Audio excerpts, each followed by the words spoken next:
नमस्कार दोस्तों, मैं हूं अनूप श्रीवास्तव और आप देख रहे हैं मेरा चैनल। दोस्तों, उत्तर प्रदेश में भी महाराष्ट्र और झारखंड की तरह चुनावी घमासान तेज होता जा रहा है और इस घमासान की सबसे ताजा खबर यह है कि उत्तर प्रदेश में इंडिया अलायंस, जिसमें दो सबसे बड़े अलायंस हैं, कांग्रेस पार्टी और समाजवादी पार्टी, इन दोनों के बीच जो है वो खटपट की सूचना निकलकर बाहर आ रही है।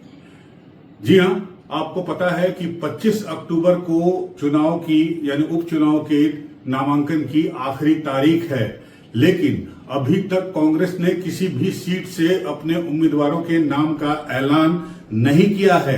वो क्यों नहीं किया है, ये हम आपको बताएंगे। और क्या उत्तर प्रदेश में दो दोस्तों की जोड़ी जो लोकसभा चुनाव में जिसने एक शानदार सफलता हासिल की थी, क्या इस बार यूपी के विधानसभा उपचुनाव में अलग अलग रास्ते पर जा रहे हैं? क्या कांग्रेस इस उपचुनाव में अपने उम्मीदवार नहीं उतारेगी, जैसी कि आशंका जताई जा रही है? सारी बातों पे हम करेंगे चर्चा। आप बने रहिएगा हमारे साथ। अगर हमारा वीडियो आपको पसंद आएगा तो आप हमें लाइक और सब्सक्राइब जरूर करिएगा। जी हां दोस्तों, उत्तर प्रदेश में समाजवादी पार्टी के राष्ट्रीय अध्यक्ष अखिलेश यादव ने कुल 7 सीटों पर अपने उम्मीदवारों के नाम का ऐलान कर दिया है।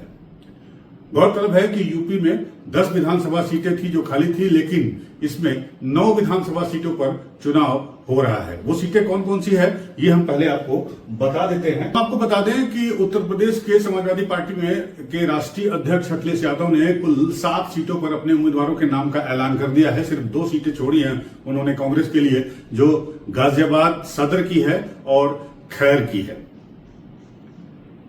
अब कांग्रेस इन 2 सीटों पर चुनाव नहीं लड़ना चाहती, क्योंकि कांग्रेस 5 सीटों पर दावा कर रही थी।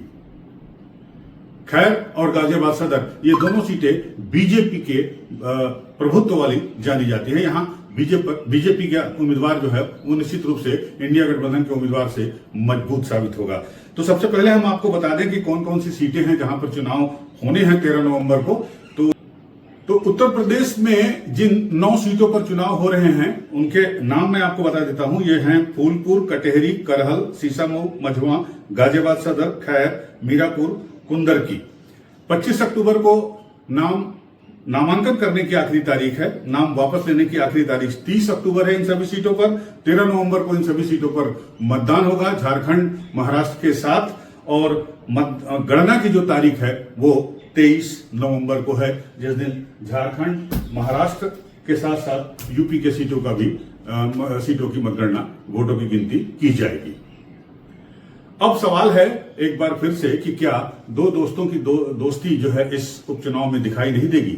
लेकिन अभी जो हालात दिख रहे हैं और जो सूरत हाल दिखाई दे रहा है पॉलिटिकल सिनेरियो का उत्तर प्रदेश में, उसमें लग ऐसा ही रहा है कि इस चुनाव में कांग्रेस और सपा हो सकता है कि उस कलेवर में ना दिखाई दें जो कलेवर उन्होंने या तेवर उन्होंने लोकसभा चुनाव में दिखाए थे।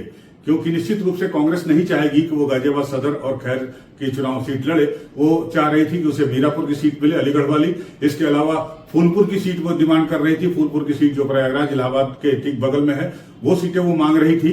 मझवा भी मांग रही थी, मिर्जापुर में मझवा की सीट है। यहां से उत्तर प्रदेश कांग्रेस के अध्यक्ष अजय राय अपने बेटे को चुनाव लड़वाना चाहते थे, लेकिन ऐसा संभव नहीं हो सका। हालांकि बीच में भी इस तरह की बातें उठ रही थी, लेकिन उस वक्त जब जम्मू कश्मीर में नेशनल कॉन्फ्रेंस की सरकार बन रही थी, शपथ ग्रहण समारोह हो रहा था और उसमें अखिलेश यादव भाग लेने गए थे, तो वहां पर उनकी राहुल गांधी से मुलाकात हुई थी। और वहां से लौटकर जब वो आए और उनसे पूछा गया तो उन्होंने कहा कि बातचीत जारी है, सब कुछ ठीक हो जाएगा। लेकिन आज की तारीख में ये ठीक होता नहीं दिखाई दे रहा है। क्या असर पड़ेगा इसका उपचुनाव पर, खासकर उत्तर प्रदेश विधानसभा के उपचुनाव के नतीजों पर? करेंगे हम चर्चा इस पर, आप हमारे साथ बने रहिए। आएंगे कि आखिर कांग्रेस के साथ अखिलेश यादव ने ये खेल क्यों किया।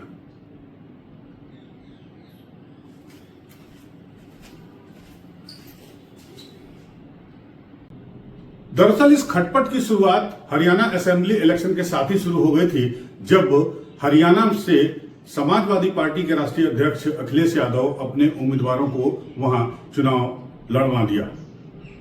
जी हां, उन्होंने हरियाणा में 5 सीटें मांगी थी कांग्रेस से, लेकिन कांग्रेस को उस वक्त जब सीटों की बातचीत चल रही थी, चुनाव की तारीखें डिक्लेयर नहीं हुई थी, उस वक्त कांग्रेस को अपनी जीत का इतना भरोसा था कि उन्होंने अपने सहयोगी दल समाजवादी पार्टी की रिक्वेस्ट पर कोई ध्यान नहीं दिया और बाद में कांग्रेस वो चुनाव हार भी गई। और किस तरह से हारी, नतीजे कैसे आए और उसका क्या असर हुआ ये आपको पता है। और उसका असर अब उत्तर प्रदेश में दिखाई दे रहा है, जहां पर इसके पहले उत्तर प्रदेश में जो ये सिनेरियो आज हुआ है, इसके पहले महाराष्ट्र में भी एक खेल हुआ। जी हां, महाराष्ट्र में समाजवादी पार्टी 6 सीटें मांग रही थी इंडिया गठबंधन से, लेकिन वहां पर भी उसे वो सीटें नहीं दी गई। हालांकि ये नंबर पहले 12 का था, लेकिन मुझे लगता है कि अखिलेश यादव इस बात पर मान गए थे कि इंडिया गठबंधन जब अपने सीटों का ऐलान करे, हालांकि अभी तक वहां पर जो इंडिया गठबंधन है, उद्धव ठाकरे और शरद पवार और कांग्रेस के गुट का मिला जुला, उसने अभी तक अपने उम्मीदवारों के नाम का ऐलान नहीं किया है। ये उम्मीदवारों का ऐलान कल ही होना था, लेकिन नहीं हुआ है। तो अखिलेश यादव को उम्मीद थी कि उनमें जो है उनको वो शामिल करेंगे, लेकिन ऐसा होता वहां दिखाई नहीं दिया। ये भी एक बड़ी वजह है जिसकी वजह से दो दोस्तों की जोड़ी आज यहां अलगाव की स्थिति में नजर आ रही है, या कांग्रेस की तरफ से ये सुर उठ रहे हैं कि इस चुनाव में वो अपने उम्मीदवार नहीं उतारेगी और वो बाहर से समाजवादी पार्टी का या समाजवादी पार्टी के उम्मीदवारों का समर्थन करेगी। कांग्रेस और सपा की बातचीत जो है वो वहां भी नहीं बनी, महाराष्ट्र में भी नहीं बनी, इसके पहले हरियाणा में बात बिगड़ी थी। तो मुझे लगता है कि इसकी वजह से जो है अखिलेश यादव ने एकला चलो का डिसीजन लिया और उन्होंने एक के बाद एक कुल 7 उम्मीदवारों के नाम का ऐलान कर दिया है और 8वां उम्मीदवार जो कुंदरकी से है उसके भी नाम का ऐलान आज किसी भी समय हो सकता है, कर दिया जाएगा।